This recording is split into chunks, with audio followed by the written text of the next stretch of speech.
At GlenGuard, we're well aware of the fact that electricity powers our world. But did you know not all energy is created the same? You're probably familiar with AC energy sources, but what about DC?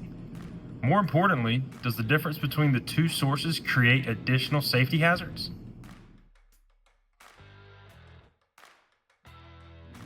AC, or alternating current, is the type of electricity most commonly used in homes and workplaces.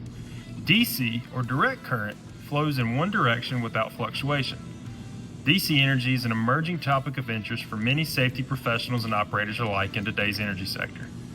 With the continued emergence of electrical vehicles, photovoltaic or solar energy, battery storage, or industrial energy systems, DC arc exposure and the necessary protective equipment is very much front of mind. Alternative energy sources and the threat of new workplace safety hazards raise a very important question. Does my current AR/FR PPE adequately protect me against DC exposure?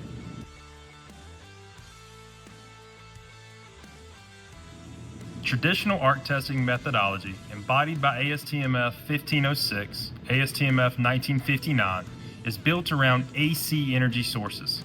With this in mind, the team at GlenGuard partnered with Kinetrics and a panel of other industry leaders to study 5 different single-layer combinations representative of today's market and determine whether or not we were adequately protecting the end user regardless of energy source. The results? No significant difference in protective values were observed between AC and DC arc flash exposure.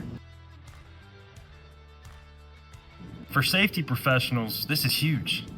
While there are additional studies and work to further examine our findings and other real-world applications, the implications of like performance protection when exposed to both AC and DC arc flash would indicate that there's no need to publish multiple ratings or cite multiple standards and specifications. The team at GlenGuard will continue to stay at the forefront of testing PPE in real-world conditions to ensure workers are protected, no matter the energy source. Be well and stay safe.